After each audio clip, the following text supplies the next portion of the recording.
The Great Gatsby by F. Scott Fitzgerald. Chapter 1. In my younger and more vulnerable years, my father gave me some advice that I've been turning over in my mind ever since. Whenever you feel like criticizing anyone, he told me, just remember that all the people in this world haven't had the advantages that you've had. He didn't say any more, but we've always been unusually communicative in a reserved way. And I understood that he meant a great deal more than that.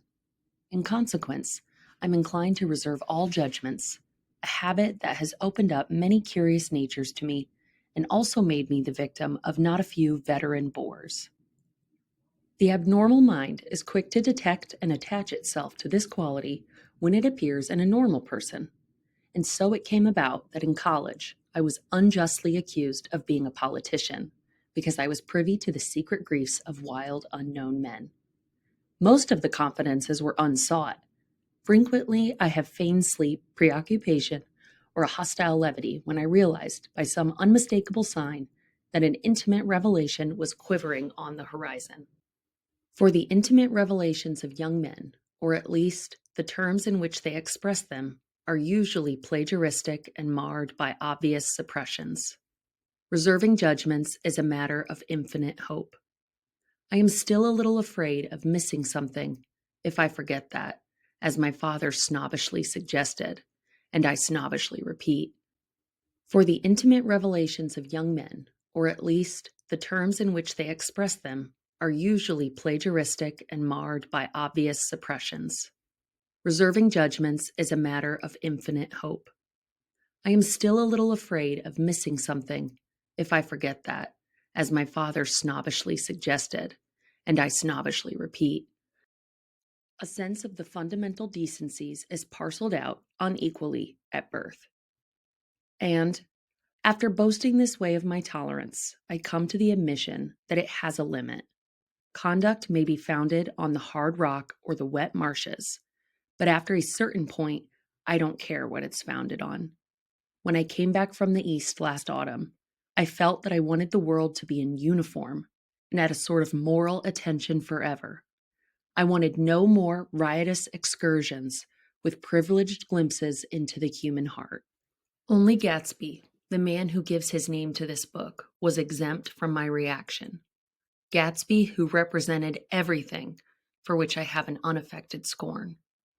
If personality is an unbroken series of successful gestures, then there was something gorgeous about him, some heightened sensitivity to the promises of life, as if he were related to one of those intricate machines that register earthquakes 10,000 miles away. This responsiveness had nothing to do with that flabby impressionability which is dignified under the name of the creative temperament. It was an extraordinary gift for hope, a romantic readiness such as I have never found in any other person, and which is not likely I shall ever find again. No, Gatsby turned out all right at the end.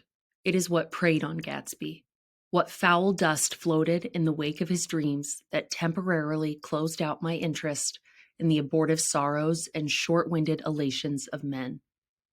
My family have been prominent, well-to-do people in this Middle Western city for 3 generations. The Carraways are something of a clan, and we have a tradition that we're descended from the dukes of the wholesale hardware business that my father carries on today. But the actual founder of my line was my grandfather's brother, who came here in 51, sent a substitute to the Civil War, and started. I never saw this great uncle, but I'm supposed to look like him, with special reference to the rather hard-boiled painting that hangs in Father's office. I graduated from New Haven in 1915, just a quarter of a century after my father, and a little later I participated in that delayed Teutonic migration known as the Great War. I enjoyed the counter raids so thoroughly that I came back restless. Instead of being the warm center of the world, the Middle West now seemed like the ragged edge of the universe. So I decided to go east and learn the bond business. Everybody I knew was in the bond business, so I supposed it could support one more single man. All my aunts and uncles talked it over as if they were choosing a prep school for me, and finally said, "Why, yes," with very grave, hesitant faces. Father agreed to finance me for a year, and after various delays, I came east, permanently, I thought, in the spring of 22. The practical thing was to find rooms in the city, but it was a warm season, and I had just left a country of wide lawns and friendly trees. So when a young man at the office suggested that we take a house together in a commuting town, it sounded like a great idea. He found the house, a weather-beaten cardboard bungalow at $80 a month, but at the last minute, the firm ordered him to Washington, and I went out to the country alone. I had a dog. At least I had him for a few days until he ran away, and an old Dodge and a Finnish woman who made my bed and cooked breakfast and muttered Finnish wisdom to herself over the electric stove. It was lonely for a day or so until one morning some man, more recently arrived than I, stopped me on the road. "How do you get to West Egg Village?" he asked helplessly. I told him, and as I walked on, I was lonely no longer. I was a guide, a pathfinder, an original settler. He had casually conferred on me the freedom of the neighborhood. And so with the sunshine and the great bursts of leaves growing on the trees, just as things grow in fast movies, I had that familiar conviction that life was beginning over again with the summer. There was so much to read, for one thing, and so much fine health to be pulled down out of the young, breath-giving air.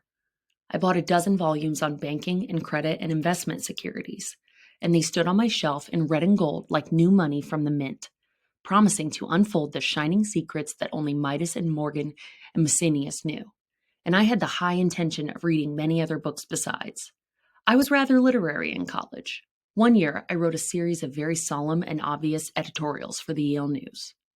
And now, I was going to bring back all such things into my life and become again the most limited of all specialists, the well-rounded man.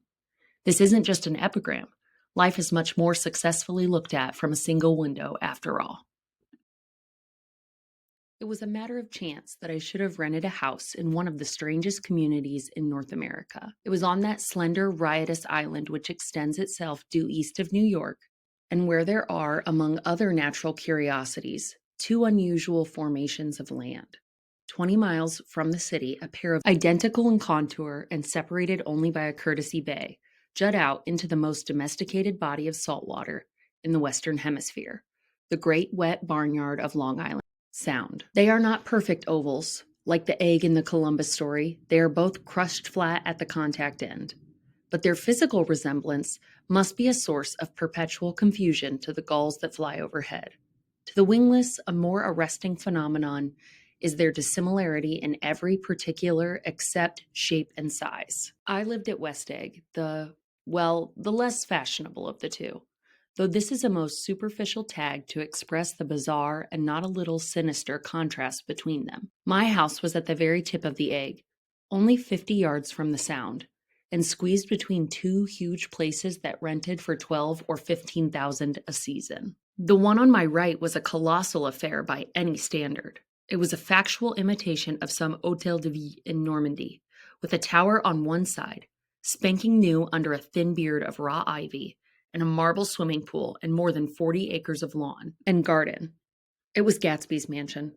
Or rather, as I didn't know Mr. Gatsby, it was a mansion inhabited by a gentleman of that name. My own house was an eyesore, but it was a small eyesore, and it had been overlooked. So I had a view of the water, a partial view of my neighbor's lawn, and the consoling proximity of millionaires, all for $80 a month. Across the courtesy bay, the white palaces of fashionable East Egg glittered along the water. And the history of the summer really begins on the evening I drove over there to have dinner with the Tom Buchanans. Daisy was my second cousin, once removed, and I'd known Tom in college. And just after the war, I spent 2 days with them in Chicago. Her husband, among various physical accomplishments, had been one of the most powerful ends that ever played football at New Haven. A national figure in a way. One of those men who reach such an acute limited excellence at 21 that everything afterwards savors of anticlimax. His family were enormously wealthy. Even in college, his freedom with money was a matter for reproach. But now he'd left Chicago and come east in a fashion that rather took your breath away. For instance, he'd brought down a string of polo ponies from Lake Forest. It was hard to realize that a man in my own generation was wealthy enough to do that. Why they came east, I don't know. They had spent a year in France for no particular reason, and then drifted here and there unrestfully wherever people played polo and were rich together. This was a permanent move, said Daisy over the telephone, but I didn't believe it. I had no sight into Daisy's heart, but I felt that Tom would drift on forever, seeking a little wistfully for the dramatic turbulence of some irrecoverable football game. And so it happened that on a warm, windy evening, I drove over to East Egg to see two old friends whom I scarcely knew at all. Their house was even more elaborate than I expected, a cheerful red and white Georgian colonial mansion overlooking the bay. The lawn started at the beach and ran toward the front door for a quarter of a mile, jumping over sundials and brick walks and burning gardens. Finally, when it reached the house, drifting up the side in bright vines as though from the momentum of its run. The front was broken by a line of French windows, glowing now with reflected gold, and wide open to the warm, windy afternoon. And Tom Buchanan, in riding clothes, was standing with his legs apart on the front porch. He had changed since his New Haven years. Now he was a sturdy, straw-haired man of 30, with a rather hard mouth and a supercilious manner. Two shining, arrogant eyes had established dominance over his face and gave him the appearance of always leaning aggressively forward. Not even the effeminate swank of his riding clothes could hide the enormous power of that body. He seemed to fill those glistening boots until he strained the top lacing, and you could see a great pack of muscle shifting when his shoulder moved under his thin coat. It was a body capable of enormous leverage, a cruel body. His speaking voice, a gruff, husky tenor, added to the impression of fractiousness he conveyed. There was a touch of paternal contempt in it, even toward people he liked, and there were men at New Haven who had hated his guts. Now, don't think my opinion on these matters is final, he seemed to say, just because I'm stronger and more of a man than you are. We were in the same senior society, and while we were never intimate, I always had the impression that he approved of me and wanted me to like him with some harsh, defiant wistfulness of his own. We talked for a few minutes on the sunny porch. "I've got a nice place here," he said, his eyes flashing about restlessly. Turning me around by one arm, he moved a broad, flat hand along the front vista, including in its sweep a sunken Italian garden, a half-acre of deep, pungent roses, and a snub-nosed motorboat that bumped the tide offshore. It belonged to Demain, the oil man. He turned around again, politely and abruptly. "We'll go inside." We walked through a high hallway into a bright, rosy-colored space, fragilely bound into the house by French windows at either end. The windows were ajar and gleaming white against the fresh grass outside that seemed to grow a little way into the house. A breeze blew through the room, blew curtains in at one end and out the other like pale flags, twisting them up toward the frosted wedding cake of the ceiling, and then rippled over the wine-colored rug, making a shadow on it as the wind does on the sea. The only completely stationary object in the room was an enormous couch on which two young women were buoyed up as though upon an anchored balloon. They were both in white, and their dresses were rippling and fluttering as if they had just been blown back in after a short flight around the house. I must have stood for a few moments listening to the whip and snap of the curtains and the groan of a picture on the wall. Then there was a boom as Tom Buchanan shut the rear windows, and the caught wind died out about the room, and the curtains and the rugs and the two young women ballooned slowly to the floor. The younger of the two was a stranger to me. She was extended full length at her end of the divan, completely motionless and with her chin raised a little as if she were balancing something on it, which was quite likely to fall. If she saw me out of the corner of her eyes, she gave no hint of it. Indeed, I was almost surprised into murmuring an apology for having disturbed her by coming in. The other girl, Daisy, made an attempt to rise. She leaned slightly forward with a conscientious expression. Then she laughed, an absurd, charming little laugh, and I laughed too, and came forward into the room. "I'm paralyzed with happiness." She laughed again as if she said something very witty, and held my hand for a moment, looking up into my face, promising that there was no one in the world she so much wanted to see. That was a way she had. She hinted in a murmur that the surname of the balancing girl was Baker. I've heard it said that Daisy's murmur was only to make people lean toward her, an irrelevant criticism that made it no less charming. At any rate, Miss Baker's lips fluttered. She nodded at me almost imperceptibly, and then quickly tipped her head back again. The object she was balancing had obviously tottered a little and given her something of a fright. Again, a sort of apology arose to my lips. Almost any exhibition of complete self-sufficiency draws a stunned tribute from me. I looked back at my cousin, who began to ask me questions in her low, thrilling voice. It was the kind of voice that the ear follows up and down as if each speech is an arrangement of notes that will never be played again. Her face was sad and lovely, with bright things in it, bright eyes and a bright, passionate mouth. But there was an excitement in her voice that men who had cared for her found difficult to forget. A singing compulsion, a whispered, "Listen," a promise that she had done gay, exciting things just a while since and that there were gay, exciting things hovering in the next hour. I told her how I had stopped off in Chicago for a day on my way east and how a dozen people had sent their love through me. "Do they miss me?" she cried ecstatically. "The whole town is desolate. All the cars have left rear wheel painted black as a mourning. The whole town is desolate. All the cars have the left rear wheel painted black as a mourning wreath. And there's a persistent wail all night along the North Shore. How gorgeous! Let's go back, Tom, tomorrow." Then she added irrelevantly, "You ought to see the baby." "I'd like to." "She's asleep. She's 2 years old." "Haven't you ever seen her?" "Never." "Well, you ought to see her. She's—" Tom Buchanan, who had been hovering restlessly about the room, stopped and rested his hand on my shoulder. "What you doing, Nick?" "I'm a bond man." "Who with?" I told him. "Never heard of them," he remarked decisively. This annoyed me. "You will," I answered shortly. "You will if you stay in the East." "Oh, I'll stay in the East, don't you worry," he said, glancing at Daisy and then back at me, as if he were alert for something more. "I'd be a goddamn fool to live anywhere else." At this point, Miss Baker said, "Absolutely," with such suddenness that I started. It was the first word she uttered since I came into the room. Evidently, it surprised her as much as it did me, for she yawned and with a series of rapid, deft movements stood up into the room. "I'm stiff," she complained. "I've been lying on that sofa for as long as I can remember." "Don't look at me," Daisy retorted. "I've been trying to get you to New York all afternoon." "No, thanks," said Miss Baker to the 4 cocktails just in from the pantry. "I'm absolutely in training." Her host looked at her incredulously. "You are." He took down his drink as if it were a drop in the bottom of a glass. "How you ever get anything done is beyond me." I looked at Miss Baker, wondering what it was she got done. I enjoyed looking at her. She was a slender, small-breasted girl with an erect carriage, which she accentuated by throwing her body backward at the shoulders like a young cadet. Her gray, sun-strained eyes looked back at me with polite, reciprocal curiosity out of a wan, charming, discontented face. It occurred to me now that I had seen her, or a picture of her, somewhere before. "You live in West Egg," she remarked contemptuously. "I know somebody there."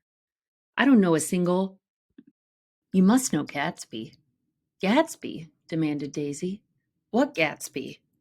Before I could reply that he was my neighbor, dinner was announced. Wedging his tense arm imperatively under mine, Tom Buchanan compelled me from the room, as though he were moving a checker to another square. Slenderly, languidly, their hands set lightly on their hips, the 2 young women preceded us out onto a rosy-colored porch open toward the sunset, where 4 candles flickered on the table in the diminished wind. "Why candles?" objected Daisy, frowning. She snapped them out with her fingers. "In 2 weeks, it'll be the longest day in the year." She looked at us all radiantly. "Do you always watch for the longest day of the year and then miss it?" "I always watch for the longest day in the year and then miss it." "We ought to plan something," yawned Miss Baker, sitting down at the table as if she were getting into bed. "All right," said Daisy. "What do we plan?" She turned to me helplessly. "What do people plan?" Before I could answer, her eyes fastened with an odd expression on her little finger. "Look," she complained. "I heard it." We all looked. The knuckle was black and blue. "You did it, Tom," she said accusingly. "I know you didn't mean to, but you did do it. That's what I get for marrying a brute of a man. A great big, hulking, physical specimen of a—" I hate that word hulking, objected Tom crossly. Even in kidding. Hulking, insisted Daisy. Sometimes she and Miss Baker talked at once, unobtrusively and with a bantering inconsequence that was never quite chatter, that was as cool as their white dresses and their impersonal eyes and the absence of all desire. They were here, and they accepted Tom and me, making only a polite, pleasant effort to entertain or be entertained. They knew that presently dinner would be over, and a little later the evening too would be over and casually put away. It was sharply different from the West, where an evening was hurried from phase to phase toward its close in a continually disappointed anticipation, or else in sheer nervous dread of the moment itself. You make me feel uncivilized, Daisy, I confessed on my second glass of corky but rather impressive claret. Can't you talk about crops or something? I meant nothing in particular by this remark, but it was taken up in an unexpected way. Civilization's going to pieces, broke out Tom violently. I've gotten to be a terrible pessimist about things. Have you read The Rise of the Colored Empires by this man Goddard? Why, no, I answered, rather surprised by his tone. Well, it's a fine book, and everybody ought to read it. The idea is, if we don't look out, the right white race will be utterly submerged. It's all scientific stuff. It's been proved. Tom's getting very profound, said Daisy, with an expression of unthoughtful sadness. He reads deep books with long words in them. What was that word Well, these books are all scientific, insisted Tom, glancing at her impatiently. This fellow has worked out the whole thing. It's up to us, who are the dominant race, to watch out, or these other races will have control of things. We've got to beat them down, whispered Daisy, winking ferociously toward the fervent sun.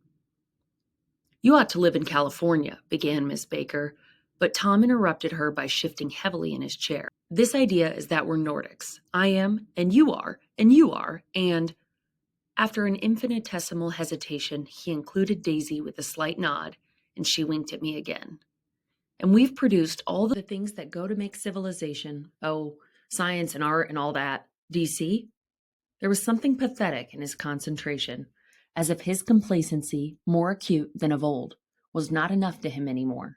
When almost immediately the telephone rang inside and the butler left the porch, Daisy seized upon the momentary interruption and leaned toward me. I'll tell you a family secret, she whispered enthusiastically. It's about the butler's nose. Do you want to hear about the butler's nose? That's why I came over tonight. Well, he wasn't always a butler. He used to be the silver polisher for some people in New York that had a silver service for 200 people. He had to polish it from morning till night until finally it began to affect his nose. Things went from bad to worse, suggested Miss Baker. Yes, things went from bad to worse until finally he had to give up his position. For a moment, the last sunshine fell with romantic affection upon her glowing face. Her voice compelled me forward breathlessly as I listened. Then the glow faded, each light deserting her with lingering regret, like children leaving a pleasant street at dusk. The butler came back and murmured something close to Tom's ear, whereupon Tom frowned, pushed back his chair, and without a word went inside. As if his absence quickened something within her, Daisy leaned forward again, her voice glowing and singing. I love to see you at my table, Nick. You remind me of a rose, an absolute rose. Doesn't he? She turned to Miss Baker for confirmation. An absolute rose?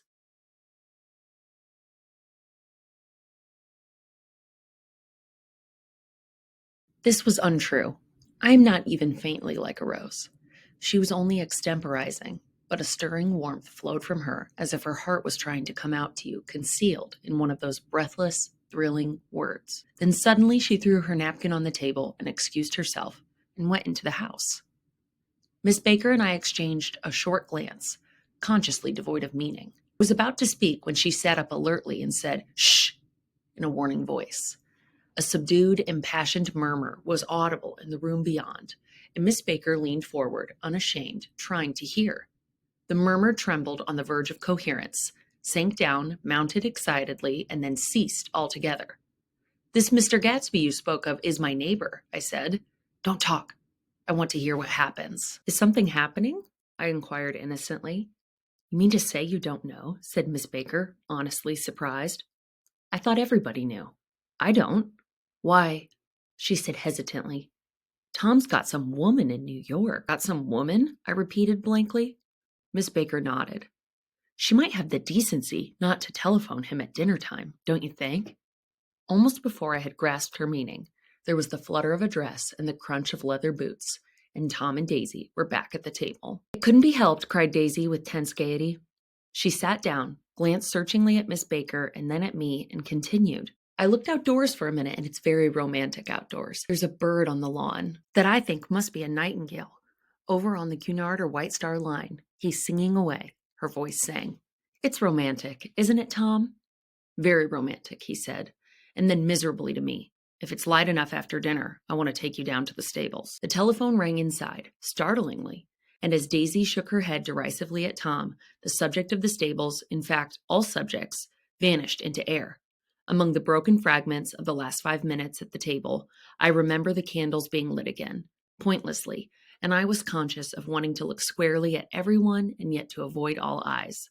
I couldn't guess what Daisy and Tom were thinking, but I doubt if even Miss Baker, who seemed to have mastered a certain hearty skepticism, was able utterly to put this fifth guess shrill metallic urgency out of mind. To a certain temperament, the situation might have seemed intriguing. My own instinct was to telephone immediately for the police. The horses, needless to say, were not mentioned again. Tom and Miss Baker, with several feet of twilight between them, strolled back into the library, as if to a vigil beside a perfectly tangible body. While trying to look pleasantly interested and a little deaf, I followed Daisy around a chain of connecting verandas to the porch in front. In its deep gloom, we sat down, side by side, on a wicker settee. Daisy took her face in her hands, as if feeling its lovely shape, and her eyes moved gradually out into the velvet dusk. I saw that turbulent emotions possessed her, so I asked what I thought would be some sedative questions about her little girl. We don't know each other very well, Nick, she said suddenly. Even if we are cousins. You didn't come to my wedding. I wasn't back from the war. That's true, she hesitated. Well, I've had a very bad time, Nick, and I'm pretty cynical about everything. Evidently, she had reason to be. I waited, but she didn't say any more. And after a moment, I returned rather feebly to the subject of her daughter. I suppose she talks and eats and everything? Oh, yes, she looked at me absently. Listen, Nick, let me tell you what I said when she was born. Would you like to hear? Very much. It'll show you how I've gotten to feel about things. Well, she was less than an hour old, and Tom was God knows where. I woke up out of the ether with an utterly abandoned feeling and asked the nurse right away if it was a boy or a girl. She told me it was a girl, and so I turned my head away and wept. All right, I said. I'm glad it's a girl, and I hope she'll be a fool. That's the best thing a girl can be in this world, a beautiful little fool. You see, I think everything's terrible anyhow, she went on in a convinced way. Everybody thinks so, the most advanced people. And I know. I've been everywhere and seen everything and done everything. Her eyes flashed around her in a defiant way, rather like Tom's, and she laughed with thrilling scorn. Sophisticated. God, I'm sophisticated. The instant her voice broke off, ceasing to compel my attention, my belief, I felt the basic insincerity of what she had said. It made me uneasy, as though the whole evening had been a trick of some sort to exact a contributory emotion from me. I waited, and sure enough, in a moment, she looked at me with an absolute smirk on her lovely face, as if she had asserted her membership in a rather distinguished secret society to which she and Tom belonged. Inside, the crimson room bloomed with light. Tom and Miss Baker sat at either end of the long couch, and she read aloud to him from the Saturday Evening Post. The words, murmurous and uninflected, running together in a soothing tune. The lamplight, bright on his boots and dull on the autumn leaf yellow of her hair, glinted along the paper as she turned a page with a flutter of slender muscles in her arms. When we came in, she held us silent for a moment with a lifted hand. To be continued, she said, tossing the magazine on the table. In our very next issue. Her body asserted itself with a restless movement of her knee, and she stood up. 10 o'clock, she remarked, apparently finding the time on the ceiling. Time for this good girl to go to bed. Jordan's going to play in the tournament tomorrow, explained Daisy. Over at Westchester. Oh, you're Jordan Baker. I knew now why her face was familiar. Its pleasing, contemptuous expression had looked out at me from many rotogravure pictures of the sporting life at Asheville and Hot Springs and Palm Beach. I had heard some story of her too, a critical, unpleasant story, but what it was I had forgotten long ago. "Good night," she said softly. "Wake me at 8, won't you?" "If you'll get up." "I will. Good night, Mr. Carroway. See you anon." "Of course you will," confirmed Daisy.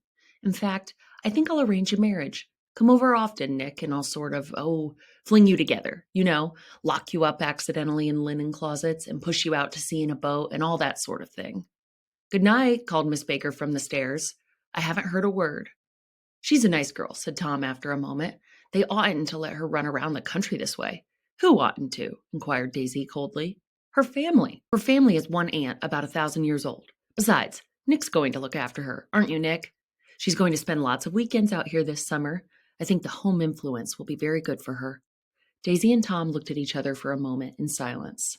"Is she from New York?" I asked quickly. "From Louisville. Our white girlhood was passed together there.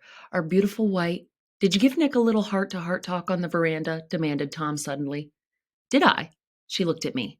"I can't seem to remember. But I think we talked about the Nordic race. Yes, I'm sure we did. It sort of crept up on us, and first thing you know— "Don't believe everything you hear, Nick," he advised me. I said lightly that I had heard nothing at all, and a few minutes later, I got up to go home. They came to the door with me and stood side by side in a cheerful square of light. As I started my motor, Daisy peremptorily called, "Wait! I forgot to ask you something, and it's important. We heard you were engaged to a girl out west." "That's right," corroborated Tom kindly. "We heard that you were engaged." "It's libel. I'm too poor." "But we heard it," insisted Daisy, surprising me by opening up again in a flower-like way. "We heard it from 3 people, so it must be true." Of course I knew what they were referring to, but I wasn't even vaguely engaged. The fact that gossip had published the banns was one of the reasons I had come east. You can't stop going with an old friend on account of rumors, and on the other hand, I had no intention of being rumored into marriage. Their interest rather touched me and made them less remotely rich. Nevertheless, I was confused and a little disgusted as I drove away. It seemed to me that the thing for Daisy to do was to rush out of the house, child in arms. But apparently there was no such intention in her head. As for Tom, the fact that he had some woman in New York was really less surprising than that he had been depressed by a book. Something was making him nibble at the edge of stale ideas, as if his sturdy physical egotism no longer nourished his peremptory heart. Already it was deep summer on roadhouse roofs and in front of wayside garages, where new red gas pumps sat out in pools of light. And when I reached my estate at West Egg, I ran the car under its shed and sat for a while on an abandoned grass roller in the yard. The wind had blown off, leaving a loud, bright night with wings beating in the trees and a persistent organ sound as the full bellows of the earth blew the frogs full of life. The silhouette of a moving cat wavered across the moonlight, and turning my head to watch it, I saw that I was not alone. 50 feet away, a figure had emerged from the shadow of my neighbor's mansion and was standing with his hands in his pockets regarding the silver pepper of the stars. Something in his leisurely movements and the secure position of his feet upon the lawn suggested that it was Mr. Gatsby himself, come out to determine what share was his of our local heavens. I decided to call to him. Miss Baker had mentioned him at dinner, and that would do for an introduction. But I didn't call to him, for he gave a sudden intimation that he was content to be alone. He stretched out his arms towards the dark water in a curious way. And far as I was from him, I could have sworn he was trembling. Involuntarily, I glanced seaward and distinguished nothing except a single green light, minute and far away, that might have been the end of a dock. When I looked once more for Gatsby, he had vanished, and I was alone again in the unquiet darkness.